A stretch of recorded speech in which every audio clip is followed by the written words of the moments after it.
ದಾವಣಗೆರೆ ಲೋಕಸಭಾ ಕ್ಷೇತ್ರದಲ್ಲಿ ಪಕ್ಷೇತರ ಅಭ್ಯರ್ಥಿಯಾಗಿ ಕಣಕ್ಕಿಳಿದಿರುವ ಜಿವಿ ವಿನಯ್ ಕುಮಾರ್ ಅವರು ಹರಪನಹಳ್ಳಿ ವಿಧಾನಸಭಾ ಕ್ಷೇತ್ರದ ವಿವಿಧ ಗ್ರಾಮಗಳಲ್ಲಿ ಅದ್ದೂರಿಯಾಗಿ ಪ್ರಚಾರ ನಡೆಸಿದರು.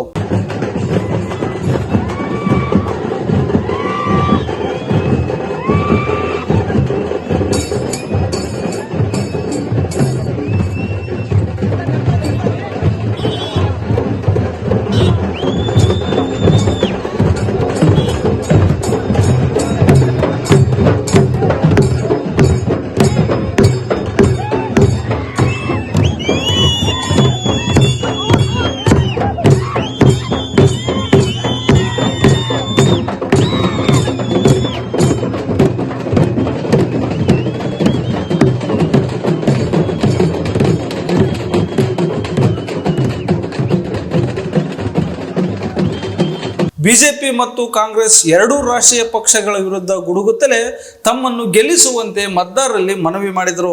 ರಾಷ್ಟ್ರೀಯ ಪಕ್ಷಗಳ ಕುಟುಂಬ ರಾಜಕಾರಣವನ್ನು ತಿರಸ್ಕರಿಸಿ ಪಕ್ಷೇತರ ಅಭ್ಯರ್ಥಿಯಾದ ನನ್ನನ್ನು ಗೆಲ್ಲಿಸುವಂತೆ ವಿನಯ್ ಕುಮಾರ್ ಅವರು ಮತದಾರರ ಮನವೊಲಿಕೆ ಮಾಡುತ್ತಿದ್ದಾರೆ.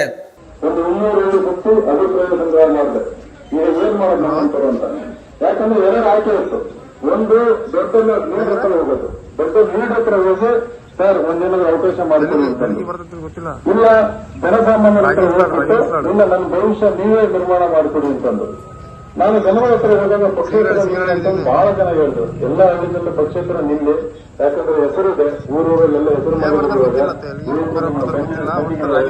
ನಿಮ್ಮನ್ನ ಗೆಲ್ತಾರೆ ಅಂತಂದ್ರು. ಆದ್ರೆ ಭಯ ಆಯ್ತು ನನಗೆ, ಹೆಂಗೆ ನಂಬೋದು, ನಾನು ಇನ್ನೂ ಜಾಸ್ತಿ ಅಭಿಪ್ರಾಯ ಸಂಗ್ರಹ ಮಾಡಕ್ ಶುರು ಮಾಡು. ಹಾಗಾಗಿ ಇದನ್ನ ಮಾಡಿಕೊಡಿ, ಆಶೀರ್ವಾದ ಮಾಡಿ ಅಂತ ಹೇಳಿ ನನ್ನ ಕೊನೆಯದಾಗಿ ನಿಮ್ಗೆಲ್ಲರಿಗೂ ಹೃದಯಪೂರ್ವಕವಾಗಿ ನಮಸ್ಕಾರ ತಿಳಿಸಿ ಮತ್ತೊಮ್ಮೆ ಕಳಕಳಿ ಮನವಿ ಮಾಡಿ ನನ್ನ ಮಾತು ಮುಗಿಸ್ತೇನೆ. ಜೈ ಹಿಂದ್, ಜೈ ಕರ್ನಾಟಕ.